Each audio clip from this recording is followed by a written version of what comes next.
Good morning, Three Creeks. I'm Melody, like Joel said. I'm one of the co-directors of My Village.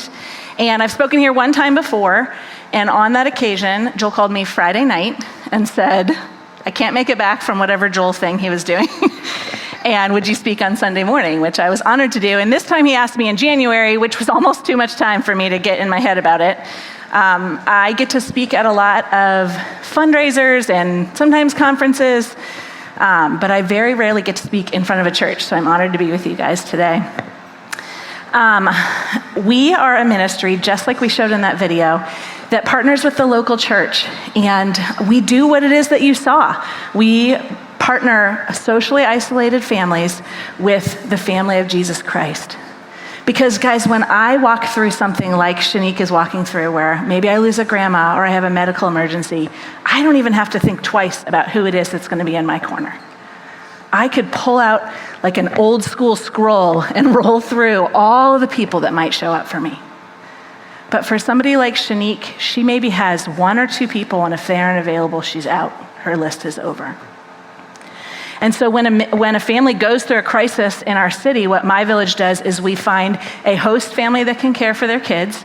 We find a coach that can walk relationally alongside the parent. We rally the care community in the church to surround and support those who are serving, as well as the isolated family. We find a mentor for kids who are school-aged or older. And we're doing this with 30 churches across the city. And man, you guys are doing it really well. And it's exciting to come and talk to you about it. Just like the cartoon video shared, though, underneath all these crises that might happen in our city, like a job loss or a medical emergency or an addiction even, there's this through line of social isolation, of loneliness that is impacting families and making the crisis turn into something that breaks their family apart. It's a profound loneliness. Isolation is one of the top 4 things that leads to childhood abuse and neglect. And in our country, there's more than 500,000 calls reporting abuse and neglect every year. 30,000 from just our county in Ohio alone every year. And even when there's no kids involved, the CDC has actually designated loneliness as just as bad for your health as smoking 15 cigarettes a day. And guys, I hope to stand on stages like this until the day that I die and share that the church can do something about that. But before we get into that, let me introduce my family. This is my crew at Mother's Day this year. There's a lot of them. They're loud and wild, and my mom likes to tell me regularly that she would get compliments all the time when she was out about, oh, your kids are so well behaved. And we don't always get that compliment in my house. But you might look at this picture and hear about my job and think, gosh, they're living kind of a radical life. But the truth is that we just kept making one decision at a time.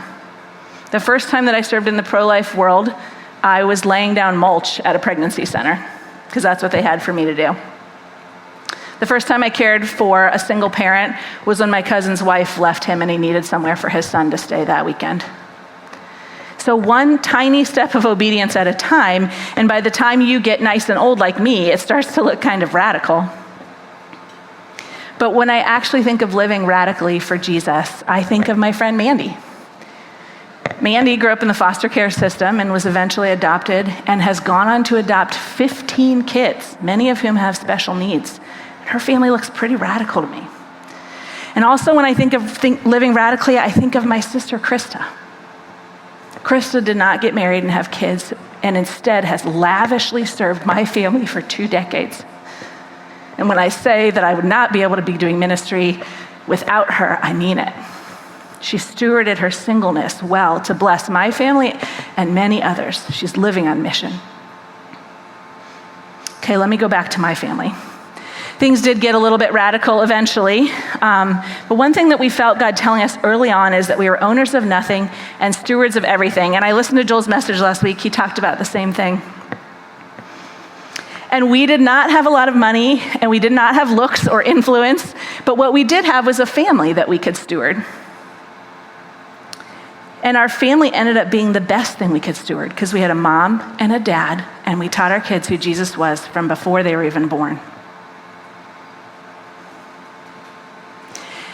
And that's not nothing in this world. there's been an 8-fold increase in children living apart from their fathers in the last 60 years. And so our family, our joyful and loud and crazy mealtime went from being just us to having one more kid sitting at it at a time. And maybe that was the first joyful mealtime they had ever experienced. And our quiet prayers over our kids' beds at night began to have one more kid at a time in the lineup of names we were praying for. And maybe that was the first time someone had prayed for them by name. And before you knew it, inviting others in had become a part of our family DNA. And I heard you guys are in Acts 2 right now, and I don't officially have a verse assigned to me to go over, but I want to read it again with you because I love this passage. And also, I forgot to bring my Bible up here, so I'm going to turn around and read it off the screen. The fellowship of the believers, they devoted themselves to the apostles' teaching and to fellowship, to the breaking of bread and to prayer. Everyone was filled with awe at the many wonders and signs performed by the apostles. All the believers were together and had everything in common. They sold property and possessions to give to anyone who had need. Every day they continued to meet together in the temple courts. They broke bread in their homes and ate together with glad and sincere hearts, praising God and enjoying the favor of all the people. And the Lord added to their number daily those who were being saved. Okay, do you get a little thrill when you listen to that? Could you imagine living a life where God was adding to your number daily those who are getting saved? Seriously, take a second to think about your to-do list, your work schedule, does any of you have one of those skylight calendars in your kitchen where all your kids' chores and tasks are on it? That thing's saving our life. That feels like our life, and it's hard for me to fit in this adding to our number daily to that. And it's so easy to look at this and think that was just the early church. That's not realistic today in the American church. But listen to the summary that AI gave me of Acts. It says, the main message of the book of Acts is that the resurrected Jesus, through the empowering presence of the Holy Spirit, is actively building his church. So tell me the difference between the early church and the church today. Was there some kind of expiration date or size that the church got to that means we're done and we're no longer the early church? I've heard John Eldredge say that the story of the Lord is the story of the world. The church is not peripheral to the world is peripheral to the church. The church, you all, are the main character, or a main character. Jesus is the main character. You're a main character in an epic story that God is telling. Guys, so often we miss it.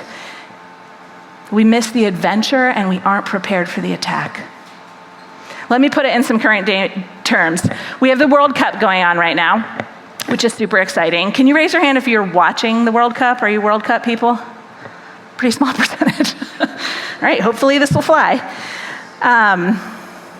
If you're really into soccer, the World Cup seems like a huge deal. Like everything's kind of revolving around this huge competition. But if you're not into soccer, you barely notice it's happening. Okay, let me try another sport. I told a friend not that long ago, she told me she went to a baseball game, and I was like, baseball? Who watches baseball anymore? She was like, well, it's called America's pastime, and millions of people watch it, actually. So for me, that was so peripheral to my world, was any baseball happening. Who here thinks that the main thing going on in March is March Madness? Okay. Or that every TV in the world is tuned on to the Super Bowl on Super Bowl Sunday.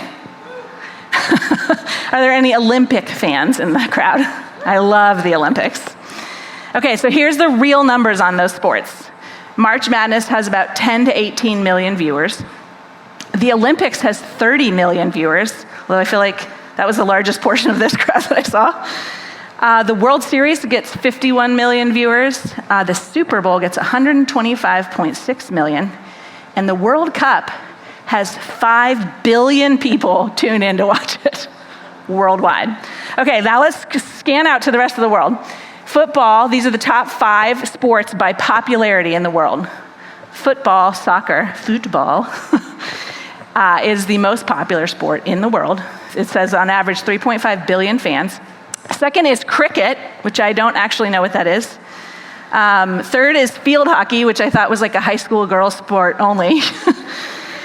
Fourth is tennis, and fifth is volleyball.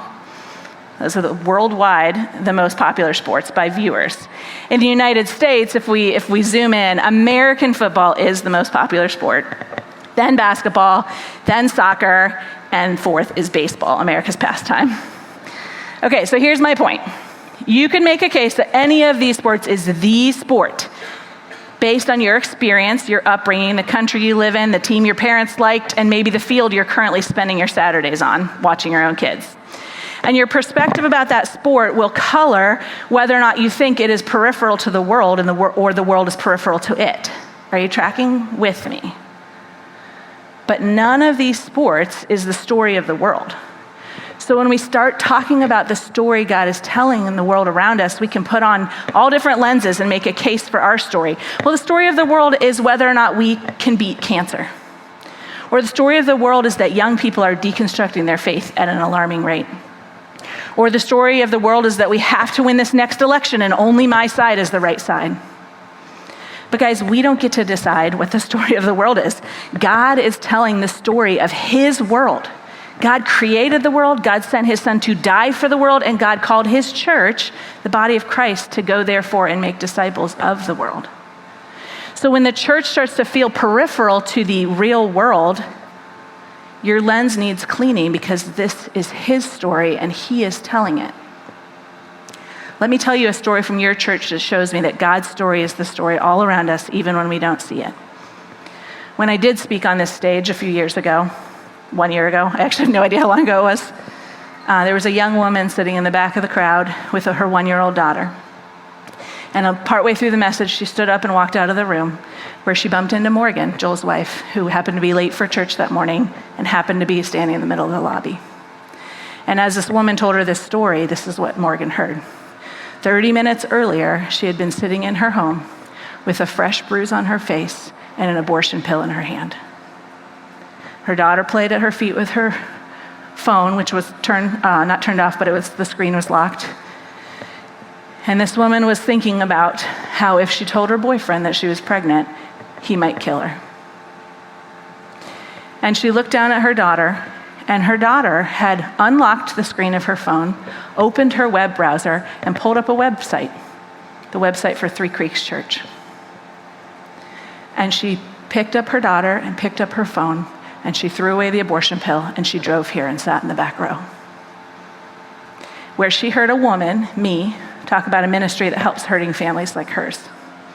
And then she walked out into the lobby to get more information, and she met another woman, Morgan, who works for that same ministry. And within a few days, she had heard the gospel and been dropped off at a domestic violence shelter to help her and her daughter. You can't tell me that God is not moving and telling his story all around us. That was a miracle that day. I think that we often miss God's story, and I'm going to give you 3 quick reasons that I want to walk through of why we miss it. Simple changes we can make to readjust our lens so that we get to be in it with him. The first reason we miss it is busyness. I heard someone say once that busy is the new fine. How are you doing? Fine. How are you doing? Busy. It's a state of being that we've just all accepted that we must live in. And here's the thing, if we aren't careful, we will live our whole lives without time for anyone else, and our kids are going to grow up to think the world does indeed revolve around them. And I get it. The temptation to live our lives around youth sports and family obligations is just as present in my family as it is in yours. I heard someone say that life is just us saying things are going to slow down soon until we die. And I have not cracked the code. Anybody who knows me knows I've not cracked the code on being less busy. But here is one way we can fight against it. Be interruptible. Be someone who is willing to set down their agenda to listen to their Lord. We call our ministry the ministry of interruption and inconvenience. And Jesus' whole ministry was defined by this willingness to be interrupted. He's planning to be interrupted. The definition of interrupt is to break the continuity of a line. And that's really what it is. We have determined our course, and it's this line set before us, and we even are quick to anger when somebody breaks that line. But Proverbs 19 says, many are the plans in a person's heart, but it is the Lord's purpose that prevails. And Jeremiah 10 says, I know, Lord, that our lives are not our own, and we are not able to plan our own course. if we are not willing to be interrupted, then do we have a good understanding of God's control over our lives? I would challenge you that intentionally finding ways to set aside your own agenda for the Lord's will be one of the quickest paths to growing in spiritual maturity. We must recognize his control over our lives and draw near to him in all those interruptions. The second reason that we miss his story is proximity. In America, we have the luxury of building our lives to some extent in the ways that we want it to be built. So if you think about the story of the Good Samaritan and the man that's lying hurt and bleeding on the road and the religious people who are walking past him, all of us can say in our hearts, I would never walk past him. I would go help that guy. But guys, we don't even live in the same neighborhood as that guy. We're not walking past him. We've curated our lives away from him. So how can we be the Good Samaritan if we never set foot in the neighborhoods and stories that have people lying in desperate need? And this is actually one of my favorite things that my Village Ministries can do for the church, is we create opportunities for you to be gospel-oriented people who are serving the poor. If God's word says that whatever you have done for the least of these, you have done for me, then why aren't we wrestling with whether or not there are any least of these in our lives? A life verse for me is 1 Thessalonians 2:8. Because we loved you so much, we were delighted to share with you not only the gospel of God, but our lives as well. Who are we sharing our lives with? The third reason we miss the story God is telling is self-reliance. Does that sound familiar? Let me just get everything in my life together, and then I'll go help others. I went on a really special trip with my family to Hawaii when I was 22. I'm one of 6 kids who ranged from 18 to 28 at the time. And we went one day to our favorite beach called Makapu. And if you've ever been to Hawaii, you know there's like 8 extra vowels in that word that are not needed. And the lifeguards had put up these red flags because it was so unsafe to swim in the ocean. And even though we were all adults, my mom was real nervous about us swimming out there. So she asked us to just go in part way, maybe like waist or chest high. And the waves were so huge that each one could just absolutely wallop you, knock the wind out of you, get sand in your swimsuit, your throat's burning with salt water. But we discovered after a little while that if all 6 of us held hands, we could jump over the waves successfully without getting knocked over. We did it over and over and over till we were exhausted. And my dad has this really cool video of us jumping in the water so clear you can see all of our legs and all of our hands held through the wave. But why weren't we falling over together even though one of us would fall alone? You're still getting hit by the same amount of water in that way. These waves could absolutely crush 6 people. But it was because the wave slightly hits you at a curve.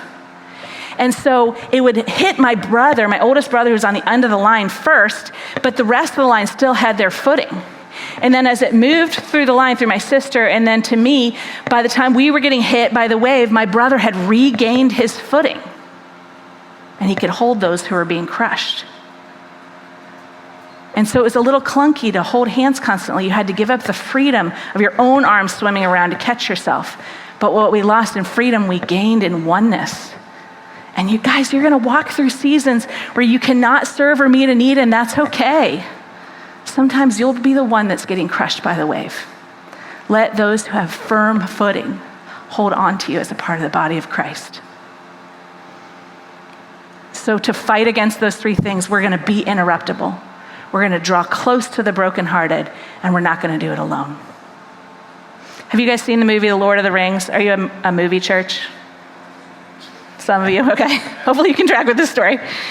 At the beginning of the series, these humble hobbits go out on a grand adventure to save the world. They come from a place where people don't want trouble, and they're busy kind of curating their comfortable lives.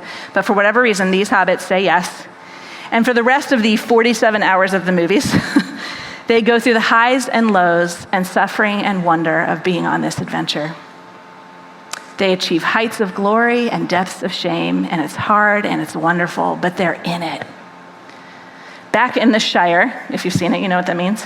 All the rest of the hobbits are there, completely oblivious to the danger of the adventure, the highs or the lows. And when victory finally comes, they never even knew there was a battle. And I think it can be kind of like that for believers. Some of us will end up living a grand adventure with our King, drawing ever nearer to him as the end draws close. And some of us will build our comfortable home, and we're going to miss the story.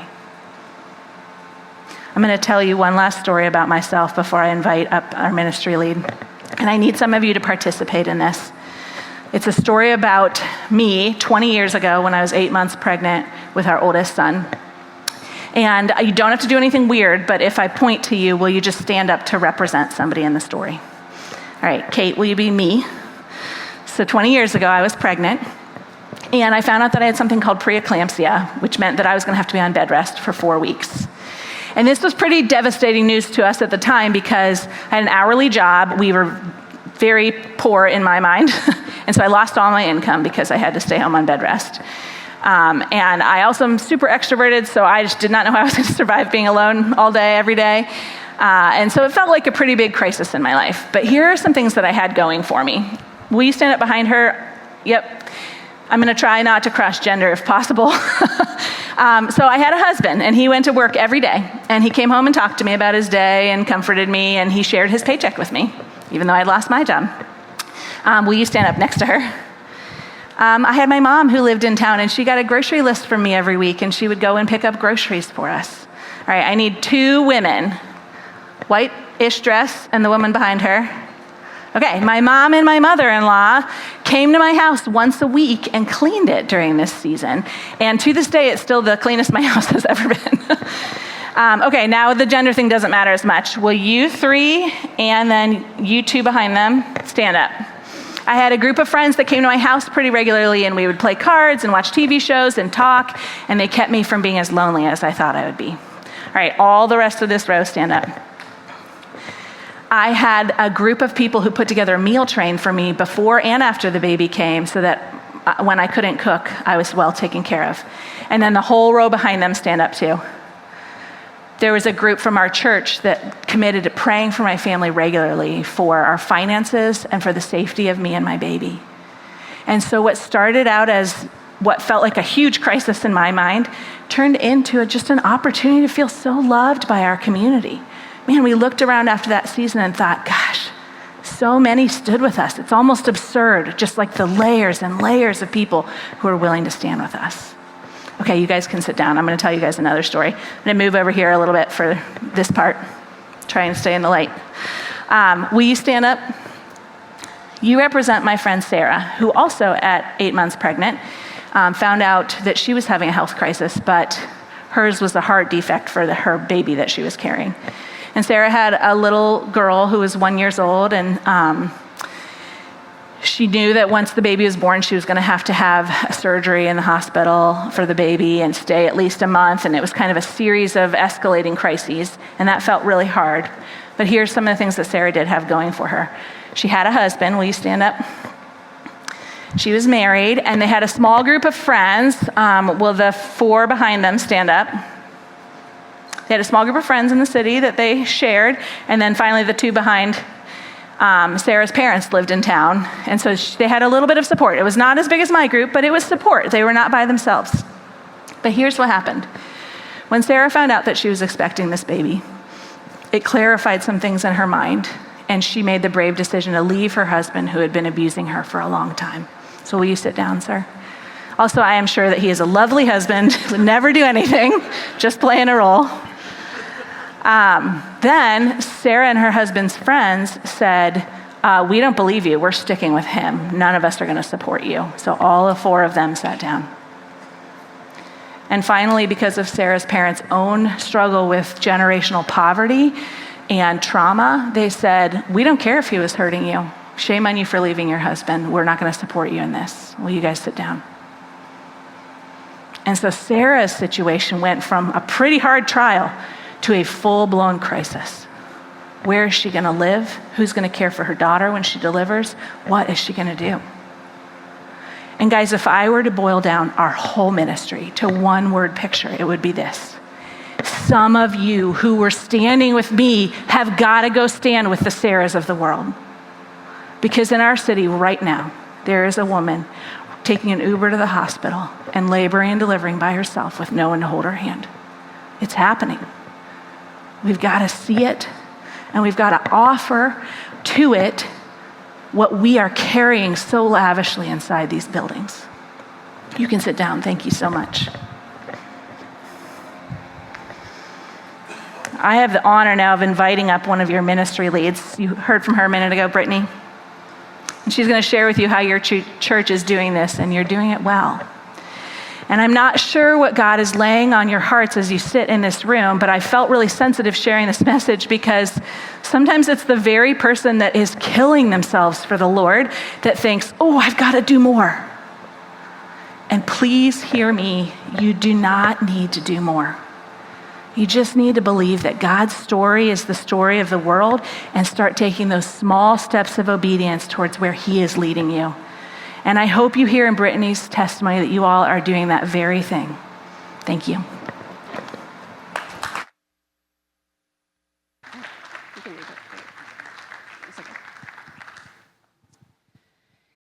I think that's such a powerful illustration of just what a community behind you can do. I really resonated with Mel's story because last year I found myself facing what felt like a crisis for me. I was diagnosed last year with breast cancer and just was swooped into a whirlwind of appointments, and I was being told that I would pretty quickly need a surgery that would require me to not be able to lift any more than 5 pounds or lift my arms over my shoulders for 6 weeks. And then I was going to have to follow that with a whole summer of chemotherapy.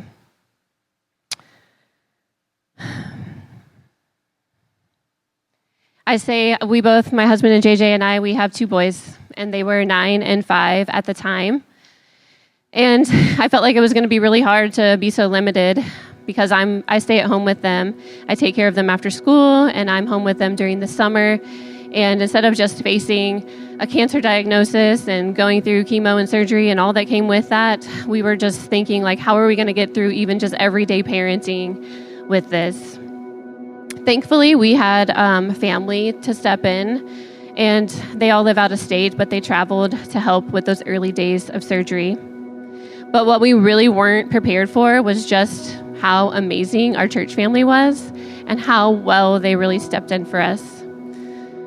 We didn't have to cook a meal for almost 2 months. We had people stop by the house to drop off supplies that I would need to recover from surgery. I had a huge gift basket show up at my house that had things that people knew that I personally loved so much, and things that would help me recover from surgery and that I could do during chemo. We had friends who cleaned our house. Our community group paid for someone to clean our house during that time.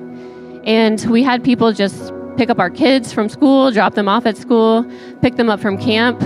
They were prayed for, they were cared for, they were fed. And every time we had a need, I would send out a text and say, hey, I'm about to start chemo this week. I don't know what that's going to look like.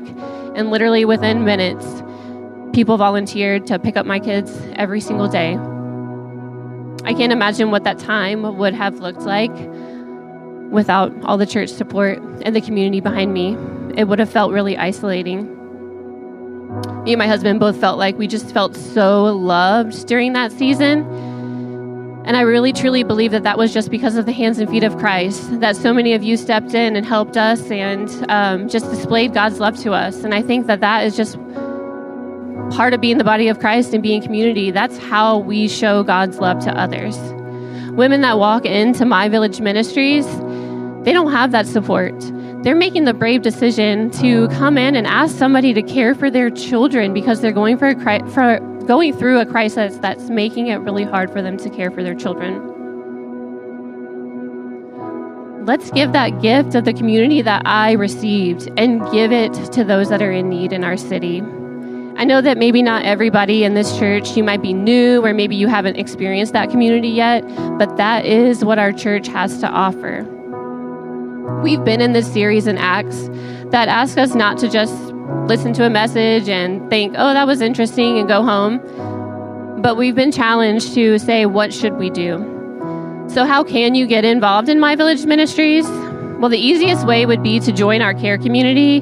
That is, those are the people that provide just the tangible needs like diapers and wipes, clothes, formula, meals, a baby shower gift. That's just as simple as saying yes to receiving a text message. Just be on a text chain so that when you feel like, oh yeah, I'm able to drop off a meal, that you would be able to do it. Our host families have shared that they could not host without the support of the care community. Dropping off a meal might seem like just such a small role, but it's vital to the way it works. Our host families couldn't host without the support of the care community.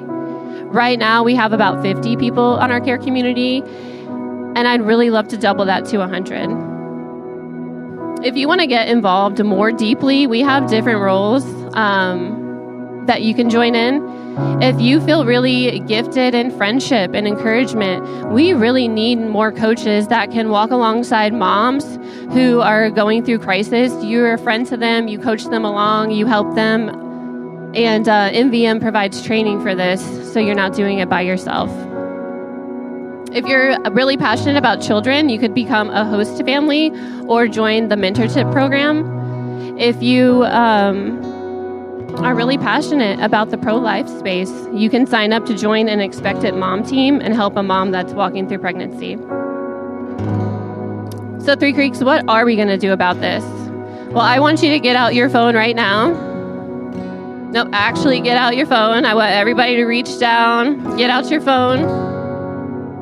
We can use it later to shine our flashlights and worship after this. So if you think you would be interested in joining the care community and you'd be willing to just receive a text when a hosting's going on for needs, you can text CARE to 844-663-1580. If you're interested in going deeper, our leadership team would love to talk to you about going to a training and to equip you to use your spiritual gifts. You can text training for that to 844-663-1580. And if you want to dive in and do both, you can text both to that same number. Thanks for watching. To find out more about our church, about when and where we meet, about joining a group, about serving on a team, about giving online, you can find all of it at threecreekschurch.com.